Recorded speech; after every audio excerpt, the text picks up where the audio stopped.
Yo, it's me, Technovoid, and I just had the craziest thing happen to me. I was at the local Subway buying milk, as you do, when who else but Tim Cherry himself walks up to me and hands me 4 copies of the Silksong beta. I was just like, holy crap, Mr. Cherry, this is amazing, and he was like, please call me Tim, and anyways, here I am. Tim definitely took the final game in a very different direction from what we've seen from the trailer so far, but in the time it took me to run back home and make this video, I've now got over 1,000 hours in the game and can expertly give y'all a rundown on how Hollow Knight Silksong is actually gonna play. Just starting off, as you can see here, Tim's actually repurposed the game into this online format where you can play cooperatively or competitively against 3 of your friends, or if you're not the absolute coolest dude like me and don't have exactly 3 friends, you'll be able to play with random folks online as well. I managed to get those extra copies out to my buds today, and we're going to be tackling Watcher Knight in the cooperative game mode. In this mode, the 4 of us are going to have to work together to get the Watcher Knight's HP to 0, but if all of us end up KO'd simultaneously, we lose. During the match, we'll be trying to gather resources and win combat encounters that we can use to level up to increase our stats and increase our chances of victory. One of the first things you're going to need to do when starting up a match is to select 10 cards for the deck. Each player will select 10 cards, which will all get shuffled into a main deck that everybody draws from, along with 8 blank hyper cards, which will transform into your character's hyper when they get drawn, but I can talk about that more in an upcoming video. For now, what you need to know is that the deck will have 48 cards total and contain the cards that you and all your allies have chosen. There are 5 kinds of cards you're going to need to keep track of, so let's talk about those.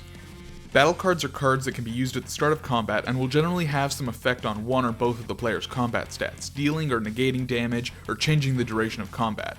The effects of these cards only last for the current combat. Boost cards can be activated at the beginning of your turn and can have a wide range of effects, from modifying dice rolls, targeting players, or giving rewards. Some boost cards activate immediately, while others give a stock effect, but these cards designate a specific target, unlike most other types. Event cards can also be activated at the beginning of your turn, but these are much more volatile as they will either affect all players or target characters randomly.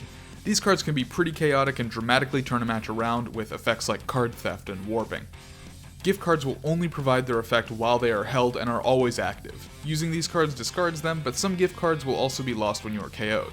Gift cards will have some various effects like modifying dice, allowing theft from other players, and modifying stats, although many gift cards will also prevent the holder from leveling up. Finally, trap cards are cards that, when used, are set face down on the user's current panel. The next unit to land on the space will activate the card's effects, such as dealing damage, stealing cards, or rewarding resources. These effects can be quite powerful, but due to their activation requirements are often quite difficult to target a specific unit with. One final thing to note about cards is that they have a level requirement and a star cost. Stronger cards will require the player to be a higher level to use, and will often cost resources to use, so keep that in mind when deciding whether to build a deck that will benefit you in the early, mid, or late game. And with that, the match has begun. Each player will get to choose a role for the match, as an attacker, guardian, support, avenger, or dealer. For this battle, all 4 of us have chosen to play attacker, which will increase our attack stats as we level up and allow us to always start combat on the offensive, but will increase the number we need to roll to revive if we die. Now to start things off, the knight has landed on a combat panel to start the game and has engaged with a strange looking enemy. These are likely placeholder enemies, but this is a great time to discuss combat and character stats. Combat has 2 phases, attack and counterattack. In the attack phase, the unit that engaged combat will roll to attack, and the defender must choose to either defend or evade. On a defense roll, the attack roll will have the defense roll subtracted from it, and the defender will take that much damage, but will always take a minimum of 1 damage. On an evasion roll, if the roll is higher than the attack roll, the defender will completely dodge the attack and take no damage. However, if they roll a number equal to or less than the attack roll, they will take the full attack roll's worth of damage.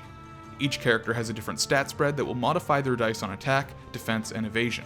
For example, Hornet, our main character, has 5 HP, plus 1 attack, minus 1 defense, and plus 1 evasion.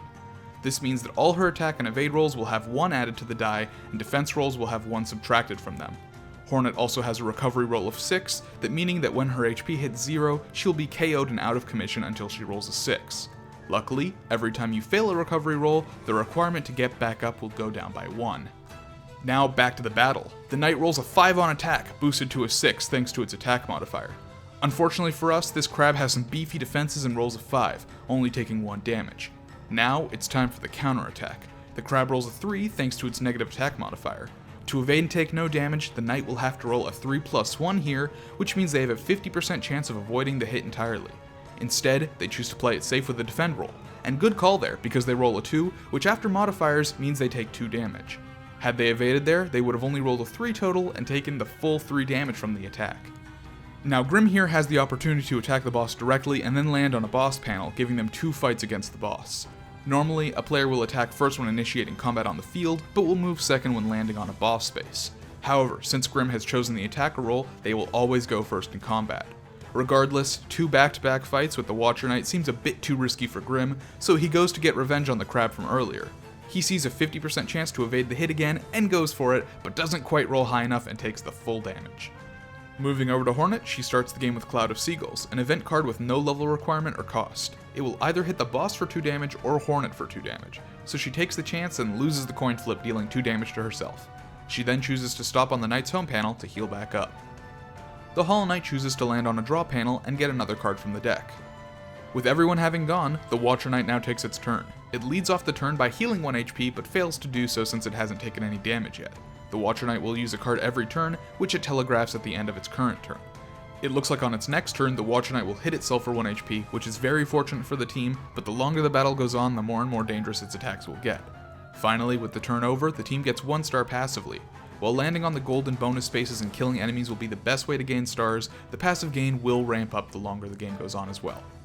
Now we can see Grim getting lucky on the draw and picking up his hyper card. This is a gift card that will give him a +1 attack modifier while held, but can be used for 30 stars if the team is at least level 3. This will turn him into Nightmare King Grim, a very powerful attacking character, but the card will be lost if Grim dies before he can use it, so it's imperative that the team work on getting level 3 as fast as possible while Grim stays alive. Another fight occurs between Hornet and a much beefier crab here, but luckily she can dodge his attack no problem thanks to the evasion modifier. And here, the Knight finishes the job, earning the team a couple of stars as well as 2 wins for defeating the enemy. Our first level up requirement is to have 15 stars or 2 wins, so it's time to make a beeline for a home panel. Grim makes an error going for a battle panel instead of a home, but luckily it pays off and nets the team another 2 wins. Unlike stars, which can be dropped from blue panels or on KO, wins will never be lost and gives us a good shot of hitting level 3 soon. Now the Watcher Knight reveals his next action will be lowering the team's evasion by 2, which isn't ideal, but Grim manages to land on a home and hit level 2, which will give everyone an extra +1 to attack since we are all playing attacker. Hitting level 3 will require us to either have 45 stars or 4 wins, which, what luck, we already have the wins, which means that Grim will hopefully be able to use his hyper soon. Hornet goes for the boss, hoping to knock down his shield in preparation for Grim. She deals enough damage to break it, and then barely lives a beefy counterattack at 1 HP thanks to a solid defense roll. It's important to keep in mind that if you choose to attack the boss, you'll stop on the current space and activate it at the end of your turn, which works in Hornet's favor here as she draws a battle card, which will help in boosting her attack even further. Next up, the boss signals an assault field, which will place 3 traps on the field which let the boss initiate combat with us if we land on them. Grim messes up again by forgetting to land on a home space and leveling up, but we forgive him since he gets lucky enough to survive combat. Now, with the Watcher Knight's shield down, Hornet goes all in, activating Fury, a move attackers can perform once every 10 turns to get an extra damage off, as well as the card she just drew, which boosts her attack by 1 in exchange for 5 stars and a point of defense. With a +3 and a dream, Hornet is now in prime position to land a big hit, but she flubs the attack roll. Luckily, without shields, the Watcher Knight is prone to taking a lot of damage, and in combination with Fury, Hornet lands a solid 5 damage on the baddie. Unfortunately, the evasion nerf the Watcher Knight applied to her earlier prevents Hornet from successfully dodging the attack, and she goes down for now. The Hollow Knight then lands on a home, bringing the team to level 3, putting Grim in great position to transform if we can get 30 stars. The team is doing their best to rack up stars for Grim, while the Watcher Knight gets his shields back up. Grim plays it safe to avoid death, and has reached his hand limit, so he discards his least useful card and prays the team will have enough stars by the time his next turn rolls around. Hornet stays down for now, but the Hollow Knight gets a nice roll for stars and gets Grim in prime position to hyper up. With the chapter over, the field event Backtrack activates, forcing everybody to move backwards for 1 turn. There are a large number of field events in Silksong, but the active ones will be visible in the pregame lobby and by clicking info during your turn, so keeping track of which will activate isn't difficult as long as you pay attention. Finally, the moment has come, and Grim activates his hyper, evolving into Nightmare King Grim, a unit with a base stat line of 6 HP, 3 attack, and 0 defense and evasion, a very powerful spread. However, he'll revert to regular Grim upon KO, so staying alive and dealing as much damage as possible is Grim's directive right now. He goes straight to attack the boss, but between a flubbed roll and the boss's shields, he can't quite break through the defenses. The Hollow Knight takes the opportunity provided by the assault trap on the home panel, activating the encounter with the Watcher Knight, breaking his shield, and then healing off the home panel. Good job. The Watcher Knight then tries to attack THK again, but without his shields he takes a hefty sum of damage from the fight before continuing on. Unlike the player characters, the Watcher Knight is able to continue moving after combat, and will gain more attack power for each player he attacks on the same turn. For this reason, it's important that the 4 of us stay apart to prevent a damaged snowball. Hornet is finally able to get back up while the rest of the team wails on the boss, and Nightmare King Grim ignores his objective to damage the boss. The boss gets his shields back up and sets a roadblock, forcing all players that pass to stop and attack him. Unfortunately, the Knight just can't take the heat and goes down, and the Hollow Knight manages to break the shields but also gets KO'd. They'll need to take some time before they can revive, which means it's up to Hornet and Grim to stay alive while their allies recuperate. Grim then activates an event card, which targets 1 unit randomly each turn, and deals 1 damage if it hits the boss. Unfortunately, it targets Hornet this turn, but deals no damage since she's on Grim's team. Now, between an assault trap, a boss space, and a lack of shields, Grim is in a great position to smash the Watcher Knight's face in and deals 9 damage total, almost 20% of his max health. Hornet also has an opportunity to smack the boss, but given the team's current precarious position, chooses to play it safe in hopes that her teammates can revive. Unfortunately, they both remain down for now, and Grim's event card targets Hornet again for some unfortunate luck. Grim pulls his hyper again, but since he's already in the Nightmare King form, it instead has the effect of damaging the boss for 1 HP for every HP Grim himself is missing. Both knights continue to have trouble reviving while the event card continues to ignore the boss, and Hornet spends some stars to get a few extra draws. She manages to draw her hyper, which will add a copy of the last 2 cards in the discard pile to her hand. Unfortunately, this isn't super useful at the moment. She takes a risk on an enemy encounter and gets destroyed, putting the team in a very bad place to win. Luckily, the Hollow Knight gets up just in time, as the Watcher Knight uses a card that deals 1 damage for each positive attack stat the unit has.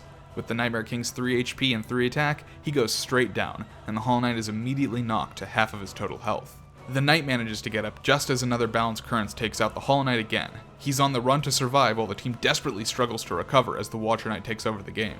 Unfortunately, the Knight rolls just high enough to be forced into combat with the boss no matter which direction they go. He relies on the +2 evade to take them through the battle, but flubs it and goes down. And with that, the Watcher Knight wins. They really buffed him in this game. Impressive. But hey, just so we don't end the first ever full Silksong game on a sour note, here's some footage of us beating him the next time around. Thanks to Hornet playing as a support, the team was able to stay healthy and alive for long enough to get the win, so don't forget to build a team with a variety of roles for a better shot. Anyways, that's all I've got. Happy April Fools, y'all, and if this game looked interesting, pick up 100% Orange Juice on Steam. It's an absolute blast of a party game, and I wasn't lying when I said I have over 1,000 hours in it. It's a lot of fun to play, and hopefully this stealthy guide to it helped with the basics. If you've got any questions about the game, feel free to ask me in the comments or on my Discord.